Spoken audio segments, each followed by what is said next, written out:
I am a big fan of loving your body. In fact, it is a courageous first step for many people. But it is just the first step to something much more powerful, something much deeper. Because you can love your body and still ignore it. You can love your body and still not understand it.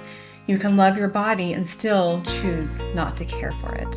What we're doing instead of simply loving our body is learning to build a relationship with it. Because when you build a relationship with it, it means you learn to listen to it. It means you learn about it. It means you pay attention to its signals and to its emotions and its feelings and sensations, and you learn to trust and believe its experience. And from that place of understanding, you learn to deeply care for it. In this place of care is where you really thrive and maximize your well-being. My name is Michelle Shelton. I'm a registered dietitian and certified coach, and today we're going to talk about building relationship with your body. Okay, so let's start by talking about some of the things that I see when I work with my clients or when I hear them say things like they're learning to love their bodies. I'm a huge fan of this, right? I'm a huge fan of the unconditional regard, unconditional kindness, about saying good things to our bodies. But often what that also looks like is pushing away the negative thoughts, pushing away the negative feelings that we have about our body. And it doesn't really actually make them go anywhere except beneath the surface. They still live inside of us. So it's not always very helpful. When we build a relationship with our body, we make space for all of that. We still foster and nurture a relationship of kindness and of speaking good things, but we can also hold space for our full experience, which isn't always pleasant, right? And we need that to have the full perspective and the full feedback that our body is trying to send to us and give to us, right? So as we build a relationship with our body, absolutely, we nurture kindness, but we also increase our container of compassion to sit with whatever is surfacing, be it pleasant or unpleasant. That is a key step forward when it comes to building a relationship with your body. Okay, let's dive a little bit deeper into this idea of loving our body versus relationship with our body. So we can love our body, but still feel disconnected to it. The reality is, many of us get to a place where we are deeply disconnected from our body, meaning we don't really feel what's happening. We're not present with our body's sensations. We're not letting how we're feeling and responding to our environment guide us and lead us. We're trying to control, right? And if we think about diet culture and about everything that you hear in terms of health and well-being, it's all about control, right? How do you control your environment? How do you measure? How do you count? How do you control what you take in so that your body can get this certain outcome, right? That is a deep place of disconnection versus listening to your body and learning to tune in to what it actually wants, to what makes it feel good, to what it needs, and responding to that. That is relationship. And just learning to love your body does not automatically lead to that type of relationship. You can love your body, but still mistreat it. Not intentionally, right? If you're saying kind words, right, it sounds like you're trying to care for your body, trying to be kind to it. But if you don't really know what's going on for it, if you can't really attune to its needs, you just can't treat it well, right? You just have no idea what it actually needs. And again, you're still coming from a place of control, still coming from this place of, well, this is what I think it should need, so this is what I'm going to give to it. And then there's a disconnect, right? There's a mismatch between the actual need and the response and the care and what you're trying to do, right? So you can love your body and still mistreat it. You can love your body and still mistrust it, right? If you think about maybe the kind of love that you might give to a young child, right? I love you, but your brain isn't fully developed, right? You don't have good judgment yet, so I don't fully trust you. That might be the kind of love you give to your body if you haven't built the relationship, because in relationship, you learn to trust it. You learn to trust its signals, and you believe what it's telling you, and over time learn how to interpret that, right, into that deep level of care. Those are the things that we're working towards as we build relationship with our body. The other really important thing is that without doing the deeper work, right, of sort of pushing away the bad thoughts and just only being positive, what you end up doing is exiling parts of you that don't love your body, right? And that is their reality. And so if you don't give them space to be understood, they still live there and they create problems right underneath the surface. So we don't want to exile any parts of us, right? We want to create space to understand what's really going on, to make space for all the parts of us that love our bodies, the parts of us that don't, so that we can lead to and take those opportunities to lead to our deepest level of healing, which again, this is where you get to that place of deep well-being.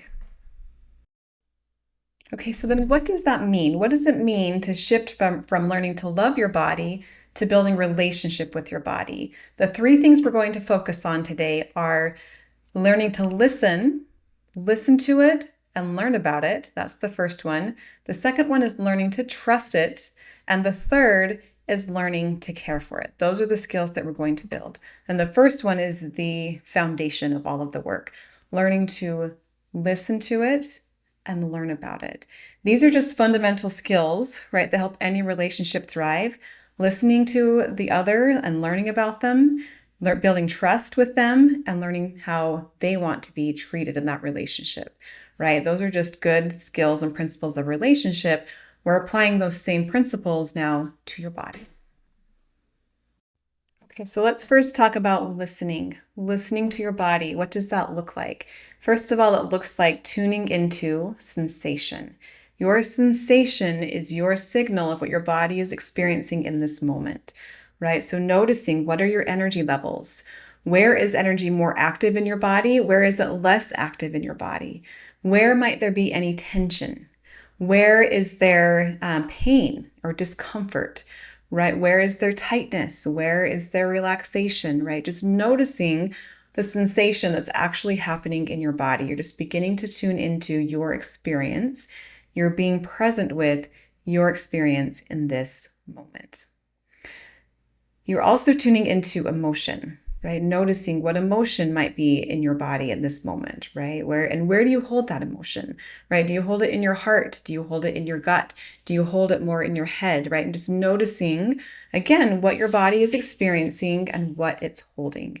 And as you tune into these sensations, they lead to a deeper awareness of the needs, of the response, of the desires, right, that your body is holding and experiencing in this moment.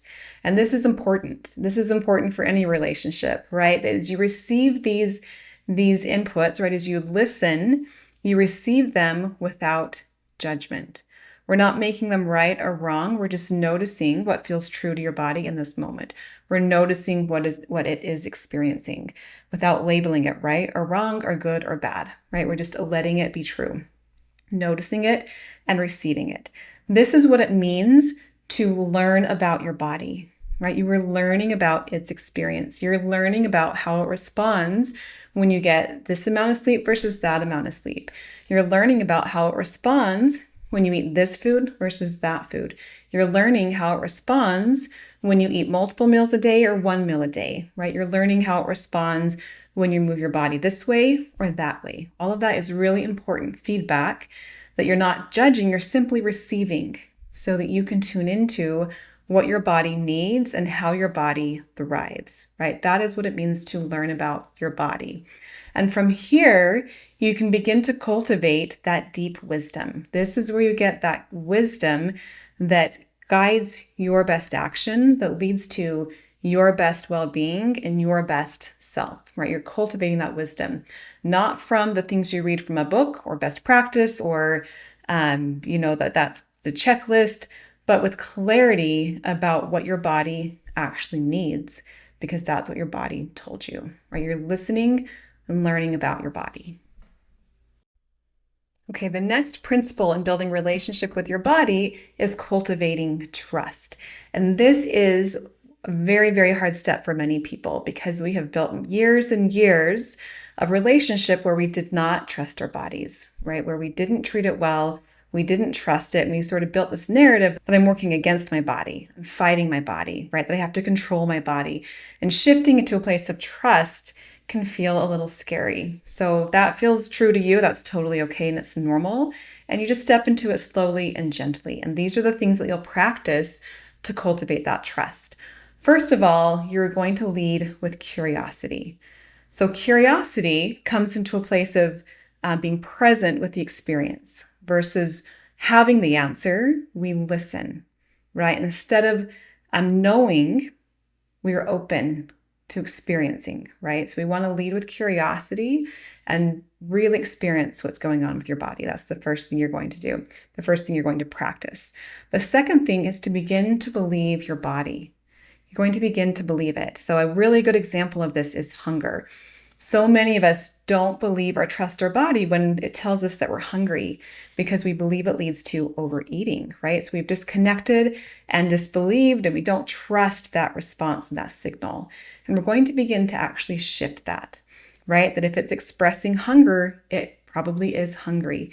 If it's expressing fatigue, it probably is tired. If it's expressing withdrawal, it probably needs a boundary, right? So beginning to believe it, even if you don't fully understand what that hunger is, right? It could be a physical hunger, or it could be an emotional hunger or a social hunger, but at least beginning to believe that signal and then coming in with the curiosity to understand it better, right? So that's the next step you're going to take, is to begin to believe it. Even if you don't fully understand it, you can believe that what it's telling you is true. Okay, the next thing you're going to do is see the good inside, right? So many of us believe, again, that we're working against our bodies, that we have to control it, right? That the body is the enemy. And we're going to shift to a place of seeing the good inside, believing that our body is serving us, that it's working for us, that everything that it's doing is actually exactly how it's supposed to work. And we see the good inside. And from that place, again, you can cultivate that curiosity. If my body is inherently good, why might it be reacting this way? What might it be telling me? And then that leads to that place of deep care. And then finally, we're going to cultivate honesty. Honesty is so important to trust in any relationship, and it's true for your body as well. Honesty means accepting what's happening for your body the way that it is, instead of trying to force a specific outcome or a specific experience. We are going to be honest about what is. We're going to be honest about what we're experiencing. We're going to be honest about what our body is doing and how it is being in this moment. So those principles of trust are important. Being curious, beginning to believe it, seeing the good inside, and being honest. Okay, the last piece in this process of building relationship with your body is learning to care for it. So remember, we started with learning to listen to it and learning about it, building trust, and then finally caring for it. As in any relationship, it's important that you care for the other and that you in turn receive care as well, right? And so we care for our body. One of the ways we do that is by meeting its core needs, right? Things like getting enough rest, giving it enough nutrition, giving it the movement that it needs to stay strong and to feel well and to be well, right? Those are just basic core needs of your physical body and how you care for it physically. As we learn to listen to it and build trust with our body, we begin to cultivate a wisdom and an attunement for what our body really needs.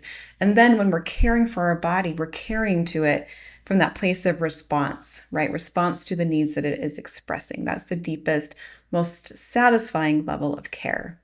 And then finally, we will be kind, right? And this is where we started at the beginning, right? Cultivating that positive regard, that unconditional positive regard and kindness towards our body, holding it sacred, stopping the judgment. If you think about that word sacred, what's something that you hold sacred? What do? You protect it, you care for it, right? You put it in a safe place, right? You give it the things that it needs to stay in that beautiful, sacred state, right? Doing those same things for your body, right? Giving it that protection, the safety, and the care and the nurturing that it needs because you hold it sacred. If you lead with that energy, it will be a natural and easy place to truly care for your body. Okay, so to pull this all together, we're shifting from loving our body, or we're building on, rather, loving our body to building relationship with it. Building relationship by listening to it and learning about it, cultivating trust, and deeply caring for it. And as you do that, you move from more than just love into deep respect and partnership with your body. And from that place, you have access to a deeper wisdom. This is where you get that deep wisdom, right, that we talk about in this whole process of intuitive eating and body wisdom, it comes through this relationship. This is the fundamental piece to cultivating that wisdom. And as you do that, you will develop an ability to care for yourself without control. That is one of the most common words or phrases that I hear in the wellness industry is self-control, right? And we use that to try to control or shape or mold ourselves into what we think we're supposed to be instead of caring for ourselves into what we are meant to be and who we are meant to be. That comes through this relationship. And you'll then receive a body that is well nourished and cared for. And that, again, is where you will reach your highest level of well-being and highest level of potential. So I'd love to hear, please comment below, what is one way that you want to shift your thinking and your approach to build a deeper relationship with your body? What resonated for you in this video, and what questions do you have? Please comment below. Don't forget to click subscribe for more videos on health and well-being that are centered in cultivating this relationship and building this place of trust to get to that deeper well-being. If you're interested in taking your journey to health to a deeper level, go to nourishwhoyouare.com and sign up for a free coaching session. The link is in the video description. That will give you a taste for how coaching can really accelerate your journey to health. So go sign up for that. Hopefully I'll see you there. Don't forget to hit subscribe, and I'll see you in the next video.